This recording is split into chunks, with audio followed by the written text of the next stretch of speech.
everybody, welcome back to the Grindhouse. Now, I just got done reviewing an Antonio Banderas movie called Acts of Vengeance.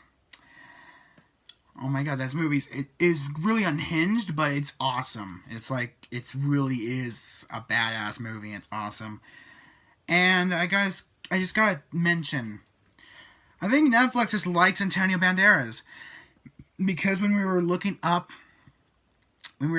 movies that like to watch on Netflix and everything like that, Antonio Banderas showed up as the main actor for every single movie.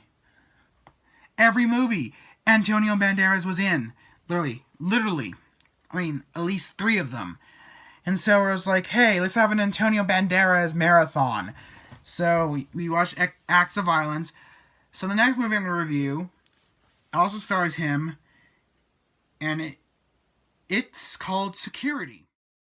The movie is, he plays a security guard, or at least a Marine turned mall security guard, who protects through one night, the course of what seems like a really long night, has to protect this young girl from this army of ruthless, emotionless mercenaries. And if that doesn't sound insane, I don't know what does.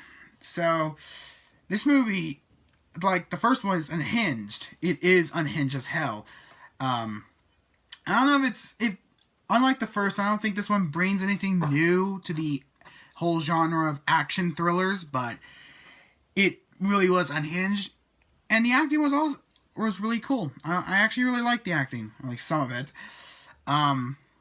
It was a fun movie. So, mostly, what happens is that in the opening scene is just, of course, Antonio Banderas is like, he's not a Marine anymore. He's like an ex-Marine now. And I don't remember who it was, but somebody was telling him, hey, do you want... Oh, wait, he wanted to be a police officer. So the people where he goes, the office he goes to, is also just tells him, hey, we don't have any roles, but we do have something that's close. You could be a security guard at the local mall. And so he's just like, okay, fine, whatever, I'll do that. And then it cuts from that to a whole bunch to the military going to this part of the country or something like that. And they just get in the fight with this army of people.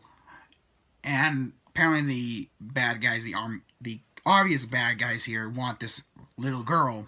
She's really annoying. I thought her character was annoying, but they want this little girl for some reason, and we don't know it yet. So yeah, and it goes from there. So the girl finds Maul and these mercenaries, led by Ben Kingsley, of all people. They just want her, apparently, because she's going to testify for something. I already forgot what it was, but she's going to testify for something, and they don't want her to do that, so they want to kill her.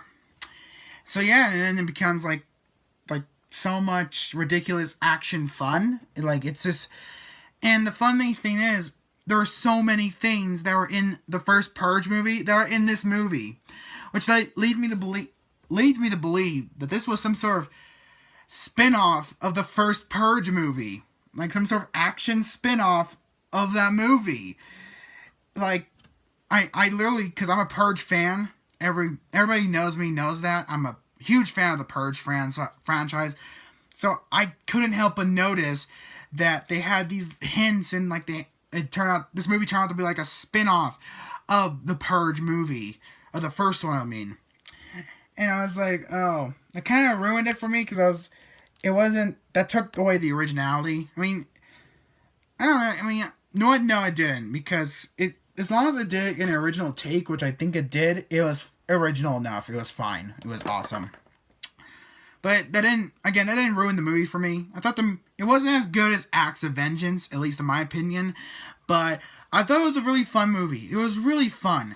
It reminded me somewhat of a shorter version of Die Hard. It just did, and that's what made it fun. I thought it was a really fun movie. It wasn't really as intelligent, I thought, as Acts of Vengeance, but I thought this was a really fun movie, and it's a fun little thrill ride. It's full of unhinged action, like mostly everything's unhinged action. Antonio Banderas being a badass, and a very whiny, annoying little girl who does not want to be treated like a child. She wants to be treated like an adult. She said that made that very clear when they introduced her character in this film, or at least to Antonio Banderas' character in this film. Yeah. Anyway, I'm gonna give this movie an 8 out of 10. Like I said, I think I thought this movie, it wasn't that intelligent. It wasn't that, it was good. It was good in my opinion, but it wasn't like Acts of Vengeance. So yeah, gonna give it an 8 out of 10. Anyway, I only got one more video to do, so I'll see you guys in that video.